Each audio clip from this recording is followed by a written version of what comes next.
Alrighty, welcome back all. I'm your host Sully, and we got Chris from Real Chris Says. You might know him on Twitter. He's a big deal. Well, appreciate that, Sully. I wouldn't call myself a big deal, but I'm very, a very much big appreciate freaking that. deal, man. So we were just going back and forth. It was like we gotta pick a topic soon. We can just get you on, excuse to get you on, and then it's like he just mentioned a bunch of bands, and I was like, oh, I am so fucking there for Jefferson's Starship or Airplane, whatever you want to call it. Yeah, for sure. I love that. So, for those who don't know, they are a pop rock band that is often noted for their styles of album rock, contemporary pop, arena rock, hard rock, and adult contemporary. Their members included guitarist Paul Kottner, singer Grace Slick, Marty Balin, guitarist Jorma Kaukonen, and bassist Jack Cassidy, who both left the group to form their own group, Hot Tuna. Paul Kottner and Grace Slick later became a couple, while Balin became disenchanted with the band that he quit after a tour in 1970. So Yeah.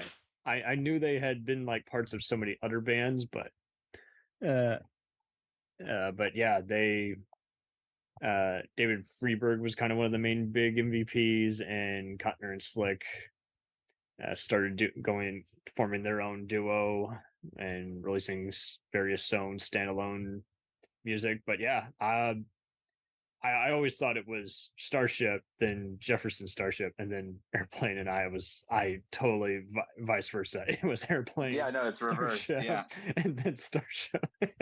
Yeah, no, it's basically three phases, right, Sully? There was the Jefferson Airplane, then it The was record Jefferson companies Starship, weren't and helpful then either. Starship. No. they would always just like when they did the greatest hits or compilations, they would always just put them on, just slap them together. It's like same All fucking together. thing. That's just what they did. Yeah. Totally. So what was your introduction other than hearing just endless just all their MVP hits on the radio? No, I think I'm a child of the 80s, as you may know, and my parents were obviously doing the math, children of the 60s, and this band started in the 60s, right? And so they, as I was growing up, they were listening to this band on vinyl. I remember listening to their Starship reincarnation, right? Their popish or pop rockish. I think that's why my dad didn't like them for some reason. Yeah. It was just so funny because we're all teased for our various interests. I never had any issue with all eras of Van Halen. My dad in particular got teased for liking post Michael McDonald era of Doobie Brothers. Others thought he had ruined the band. And with Starship, I just had heard so many of their songs. Sarah, Nothing's Gonna Stop Us Now, It's Not Enough. Exactly. I swear I had a playlist of them on my phone somewhere, but apparently not. Good Heart, Don't Lose Any Sleep, Wild Again is kind of underrated, and I don't mean to stay all night, and Tomorrow Doesn't Matter Tonight, It's Not Over. Those are catchy songs, man. And I just knew they were kind of just easygoing fun, and it's just complete bullshit that We Built This City is listed as one of the worst songs of all time. What the fuck is wrong? I call it BS. Yeah, here's the thing, man. Like, if you think about when they started, right? They started in the 60s as Jefferson Airplane. If you've heard the song "Somebody to Love," you need somebody to. That's their song. I mean, it's a classic. I love it song. when Jim Carrey doesn't cover that in the Cable Guy. Oh yeah, it's a great movie. But they had an album called "Surrealistic Pillow" back in 1967 that had that song, had White Rabbit. White Rabbit is so great. That's on the Platoon soundtrack. And there you go. I mean, it just they're so good, and that was that was like their hippie-ish. You think about like their San Francisco band. They were friends with the Grateful Dead. So much of that era of music, they encapsulated that. If you listen to the Jefferson Airplane stuff, it's very much a product of its time, I think. 1,000%. And I mean, it's Find Your Way Back and Jane, Laying It on the Line. I would just occasionally just see on like other soundtracks or jukebox, themed restaurants. And so I just like, they're always found a way to kind of get that just fun earworming. And you're just like, that's not even workout music. That's just enjoyable romp music. Exactly. And I mean, that Jane song, I don't know if you follow pro wrestling, but that's the theme song for Orange Cassidy and the AEW pro wrestling promotion. He actually has Is it that. really? Yeah, his. So whenever they introduce him walking to the ring, they play Jane by Jefferson Starship, which again, it only introduces the band to Oh, people who that's maybe amazing. weren't familiar with them. Man.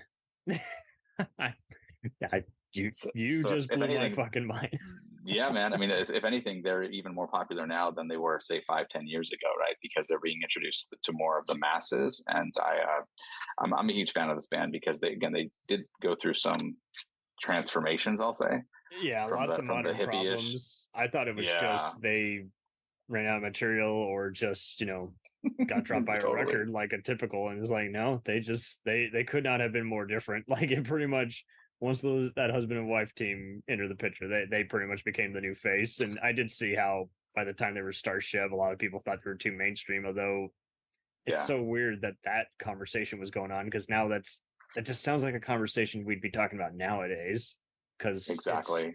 the radio and corporate industry has changed so much. So it's so wild that was the conversation back then, people talking about the underground wave versus mainstream. And I didn't realize that the Paul Cantor had passed away in 2016. If I did, I think Hmm. it was a brief blurb. I don't think I saw that even on social media or on Facebook or anything. No, they again they had a little bit of their quiet period, so to speak. People weren't really, people don't really talk about them as a band as much, or they hadn't during, I'll say, like the early 2000s to even to that point, right when Kantner passed away. But he was a huge part in their transformation from Airplane to Starship, the Jefferson Starship, right? Because there's an album called Blows Against the Empire where it Yeah. was in 1970, right? If you look that up there, it's a sci-fi concept album, and the concept was that these left-wing hippies hijacked a government-built starship to restart civilization on another planet. Like, this was the seeds germinating Sounds like a fun for. time. Yeah, well, again, you think about like what could have possibly influenced this storyline, right? I mean, what was going on in the 60s, and the early 70s, right? There's a lot Post of Vietnam. Yeah. yeah, and you had a lot of LSD and drugs being consumed. So there's I mean, it totally kind of fits a narrative in my head anyway. That You look at their um, freaking album covers alone, and they look yeah, like a weird, like, drive-in movie or Conan the Barbarian type sort of exactly. sorcery thing. Some of it even more like a more violent, like, Westworld almost. Yeah, for sure. No, they definitely have an interesting story, right? That's kind of the premise. That was in 1970. They didn't even release their first real Jefferson Starship album until 74, so it sort of Dark, even though it's predated kind of that. fun. Yeah. Yeah. No, but it's great. They that album's good. They have a song called Caroline on there, which is a phenomenal song. And really, again, my real exposure to this band wasn't until the mid 80s, because again they listened to some of the earlier stuff, but it was really that Knee Deep in the Hoopla 1985 release when they got a bunch of radio play, and then 1987 with No Protection they had Nothing's Gonna Stop Us Now, like you said.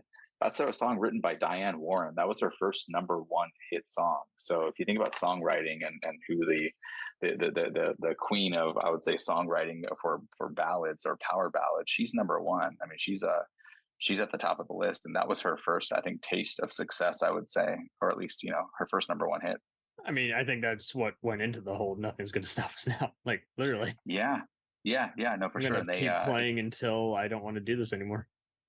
exactly, and they again they that was a people did. I mean, I think you talk about like the record industry and how they could possibly be accused of selling out too, right? Because they went from a kind of an almost anti-government or kind of political music in the I 60s all the way to the 80s, and then they're very much pop oriented. It's like, what just happened to this band? no one can tell them no, really. I mean, yeah, Yeah, and I don't think the record executives, really, honest to God, even cared. As long as, again, the money came in. as long as people were buying it, right? I mean, at the end of the day, it's what they want, and people were buying it in droves. And I wouldn't be again, I just surprised if there was a documentary about 5 different agents quitting, because, and who could blame them? yeah, It's like you wouldn't know what to do back then because the industry was changing so much. But at the same time, I mean, you kind of got to go with your gut. You really do. Absolutely. And again, like you think about the biggest hits, right? From their Starship reincarnation, they have Sarah, right? I Sarah, love that it's song. classic, right? Nothing's gonna stop us now, you said, and we built the city, right? Those three songs are a product of their time. So if you listen back to them now, they definitely sound very, just the production of it's very 1980s. Like, so they fit in their era, right? If I listen to it now, it immediately makes me think of 1980s production, right? There's certain kind of sound synths.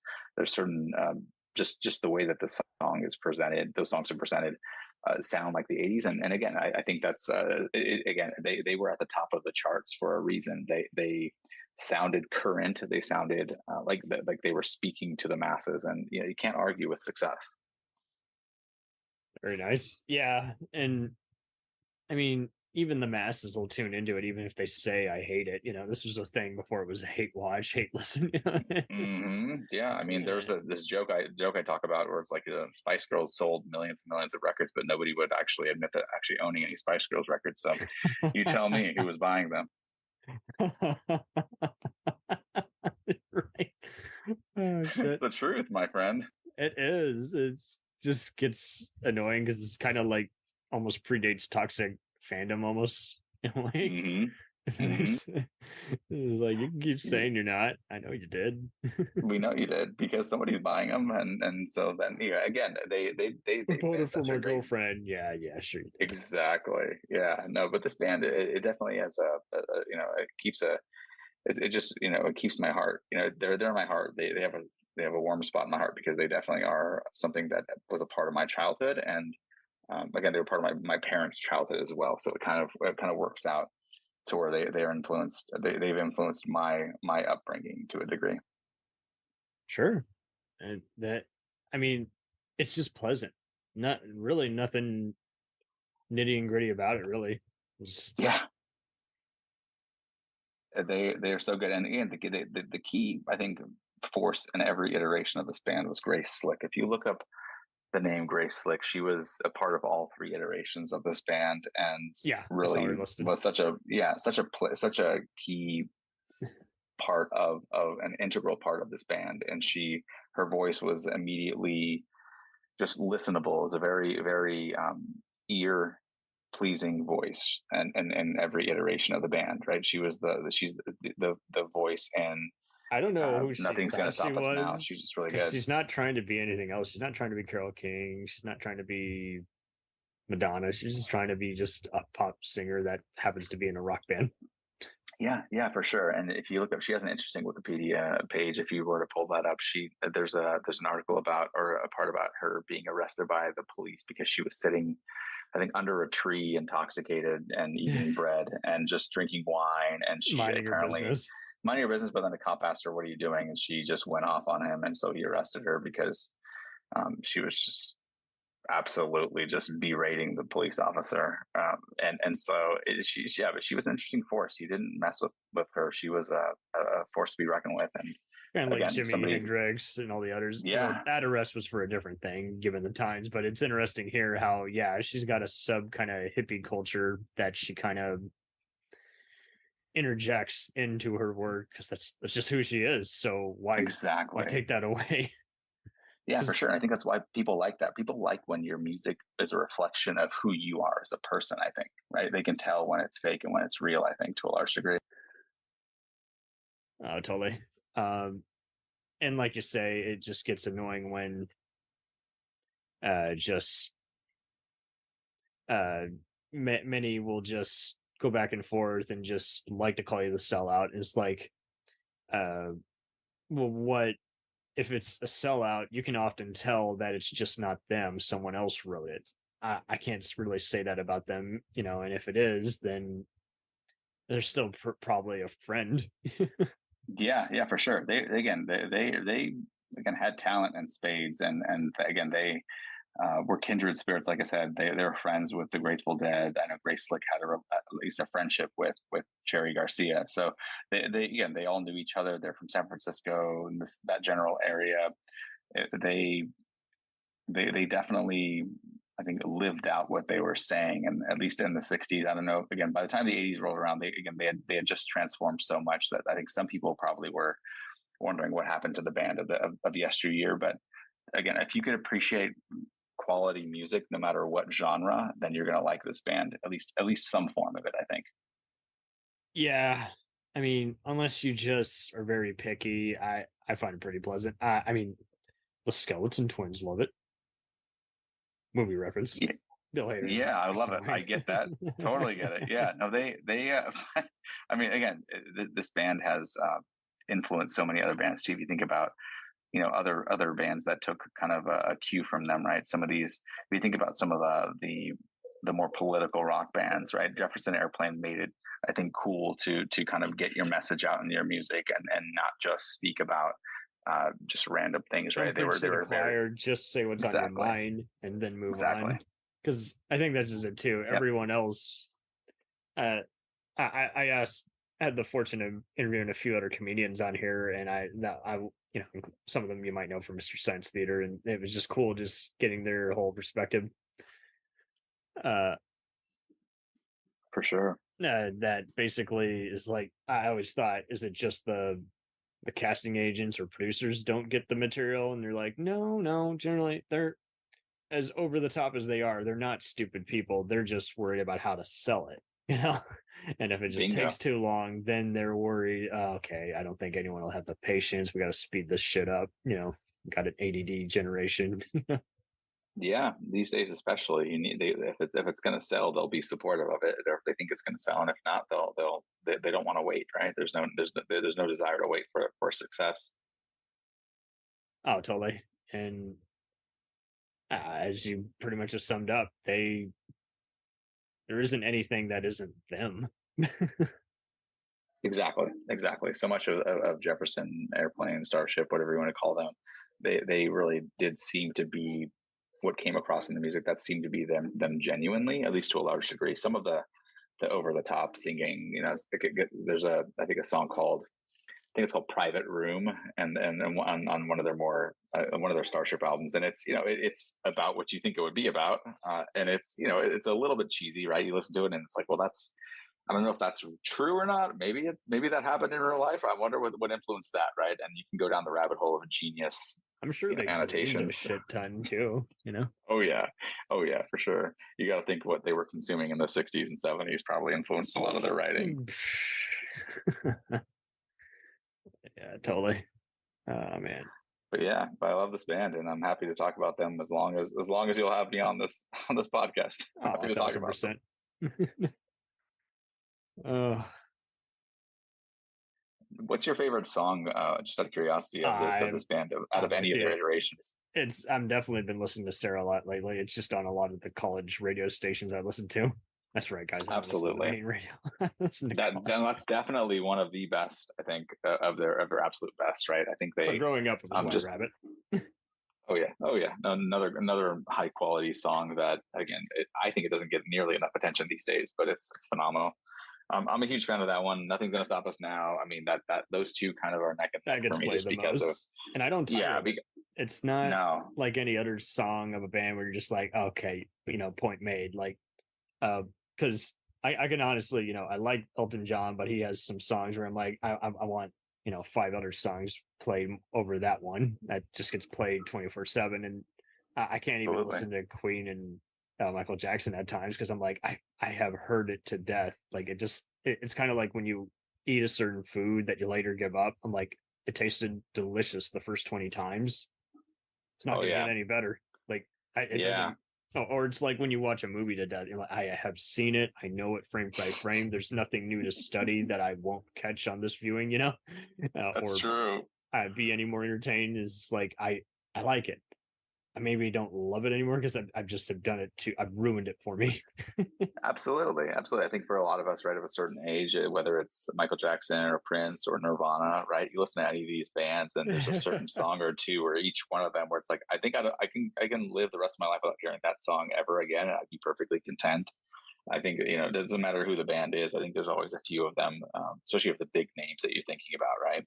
And Yes. so, but this one here, I don't think they've really been overexposed. They might have been overexposed back in the 80s, like the mid to late 80s. They might have had a little bit. I think they were also on a soundtrack, right? The Mannequin soundtrack for with Nothing's Gonna Stop Us Now. Oh, So really? they got a little bit, yeah, they got a little bit overexposed during that period. But I think in terms of getting, nowadays, right, they're just not nearly as popular as I think they were until, again, Orange Cassidy with his with theme music in AEW. I think that also kind of brings them back into people's minds. It causes us to kind of think about, well, let's go back through their discography and listen to a little bit of their music. And so again, I think it just comes like ebbs and flows, right? I think the popularity A of this band flow is is going a to good be way of there. putting it. Yeah. Yeah, it's going to happen. I don't think they'll ever be talked about amongst the greatest bands ever, and that's okay with me. I think I'm happy with them being kind of on the sidelines, but also, again, they're related in my mind. They're tied too much to my upbringing, They right? struck So a chord when or I they didn't. reflect on my exactly, and they strike a chord because they remind me of my youth, my upbringing, and simpler times, and I think that's always a good thing when you have a band or two like that you can always go back to, and they warm your heart a little bit. Definitely heartwarming because there's just so many other bands you'll listen to and just like, this is fun, but only on a certain day or kind of mood. And yeah. Yeah, for sure. And oh man, but yeah, I was surprised they're still very active and they kind of just do casual new material, which is just wild because it's not Yeah. like with Motorhead where you lost a key member and that's it. You can't do anything new. Yeah, for sure. No, they actually have. Again, that's kind of, I guess, the blessing of having such a large band, right? Is you can reincarnate with different, I guess, permutations of the musicians, right? You have, Grace Slick, and you have a few others. Mickey Thomas, I think he's still around. You have a bunch of different musicians here who you can kind of pick and pull from. Mm-hmm. Given how large the band is, right? You don't need to have the full band, but you can have a few of the key players and include them in touring even to this day. Yeah, I almost always will see that there's some like notification of them coming into town, and I don't, I'm not surprised, and I'm cool with that because every other band you'll see, and you're like, yeah, I don't, yeah, but tickets are going to be,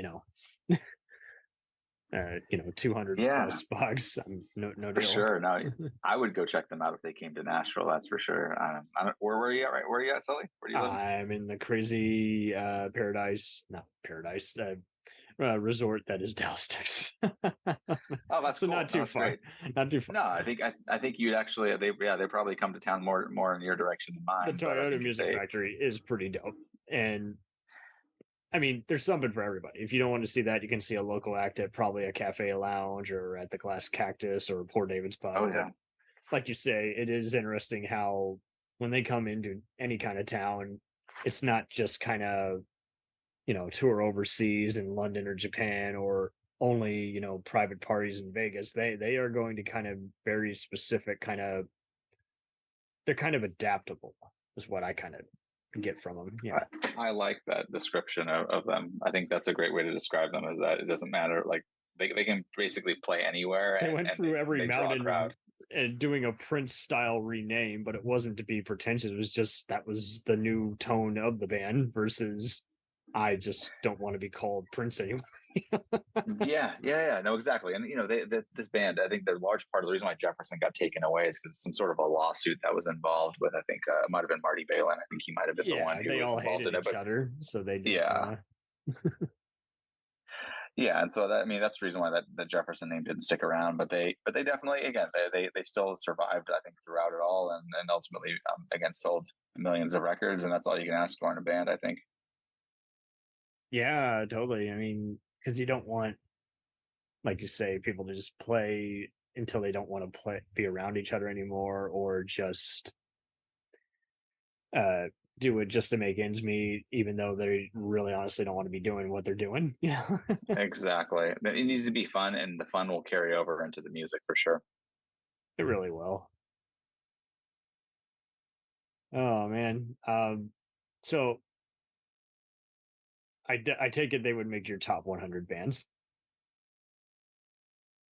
Yeah, I think they would even be my top 50, to be honest with you. I think Yeah, they definitely they're definitely on my list. I'd probably you've sort of I think influenced me or encouraged me I think by saying that to make maybe a top 50 or top 100 list and see where they rack and because they're stack on that really not list. a.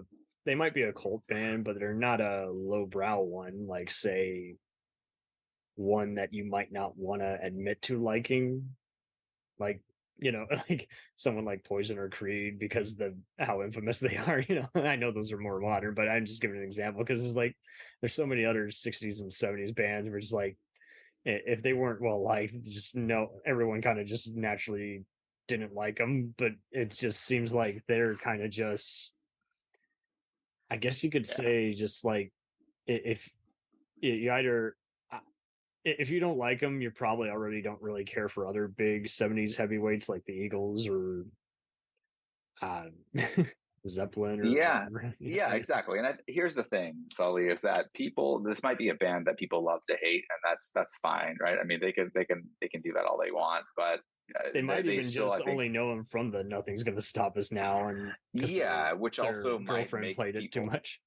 exactly, and that's also I think misleading, right? When you have people just assuming that that's their best music. I think that's their best maybe of that era of them, but it's not. I think it'd be hard to really pass somebody to love as like I think their greatest out of any permutation or White Rabbit. I think those two still stand head and shoulders above the rest, and that's totally fine. I mean, for me anyway, that's where that would go.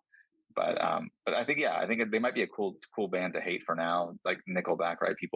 I mean, people are buying their Oh God, music I wouldn't still, go that far. to this day. Yeah, Well, I I know. think there's probably a certain I think amount of people who it would definitely I think put them in the same bucket, and that's unfortunate because they probably don't see the three full iterations of this band. Fair enough. I mean, they definitely have no lack of energy. Exactly. I mean, even to this day, if they're still touring, that says a lot. That's a positive thing in my mind. Well, and that's just it. It all also comes down to like I wouldn't say what your interests are so much as just where did you like you know are you hearing them on the radio nonstop and that repetition just made you think, oh, overrated, or was it just hey, just don't care for their tempo? Exactly. Exactly. I think there's again, it's probably a certain amount of people who don't really see who don't really see this band or don't put them in really a high regard, and that's unfortunate. Yeah, I mean, because you see so much effort going to them that just carries on for more than just the lyrics. You just get the general gist is like they want to put on a show. So yeah, I Yeah, there's more to them than just their lyrics, right? It's a larger I think portrait that they paint, and I think if you listen to their music and you really take a deeper dive into like the songs that they've I think that they put together. They're a fantastic band and deserve to be in everyone's top 100 at the very least. Again, that's maybe my hot take of the day. hey, you believe it, you believe it. Where can we find you on social media? Yeah, right now I'm only really sticking to Twitter. I know that's controversial to say, but I'm Isn't at everything? real. Yeah, it really is. At real Chris says that's RealChrisSays on Twitter. That's my primary social media account. I'm welcoming all followers, new followers to my account, and Welcome I just to Chris's yeah, Park. there you go. I really just try to keep things engaging and light, and I try not to I mean, granted, I sometimes I think people learn from the questions I ask. I ask a lot of questions because I am genuinely curious, and I think that's a great way to learn. And I ask a lot of questions. Some people may not like that, but I am definitely You're like my a fan mom. of. You want to know why something works. I'm okay with questions Well, as long as it's not like the same question asked three different ways or yeah, like there I isn't anything to go on. So asking the question would seem redundant.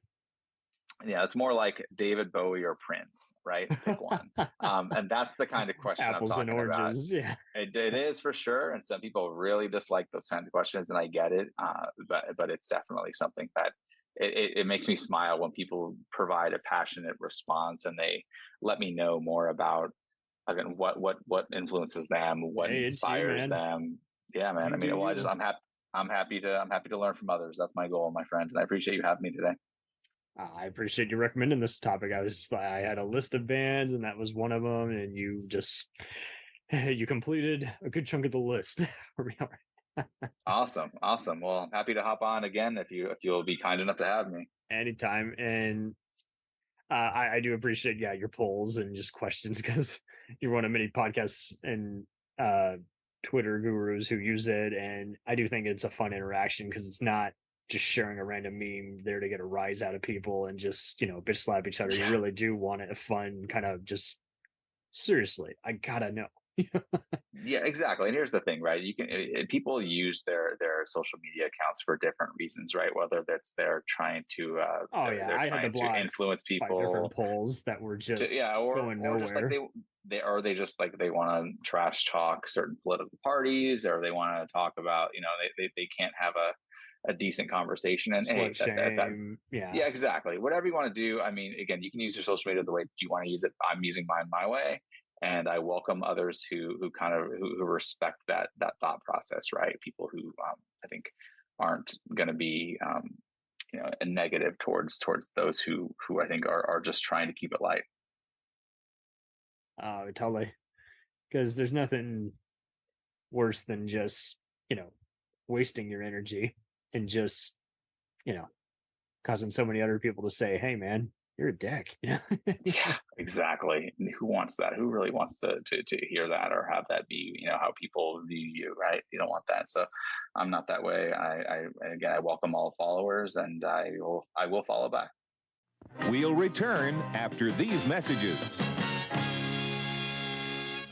Hey, it's Brent Pope, the host of Breakfast with Brent Pope. You've seen me on some of your favorite TV shows saying things like, give it up, Jimmy. You got to sink this putt to win. On Breakfast with Brent Pope, I sit down with guests from the entertainment world, and we do it all over breakfast. Or should I say Brentfast? Every week on Brentfast, you get inside Hollywood info and tips, great breakfast recs and foodie debates.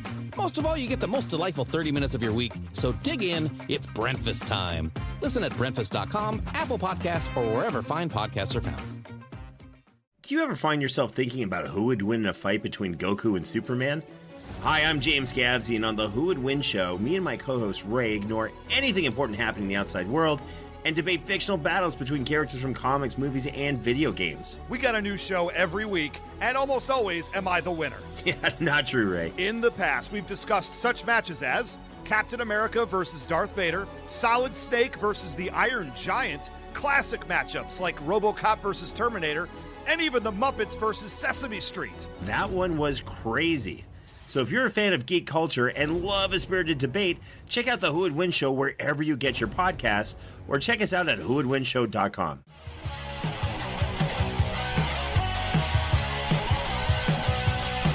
Follow us on the web on Facebook, Twitter, and Instagram. The podcast is available on Podbean, Spotify, iHeartRadio, Anchor, Apple, and anywhere else podcasts are available. Feel free to review our show and leave comments on any of those sites. Thanks a million for listening. It's a jacked up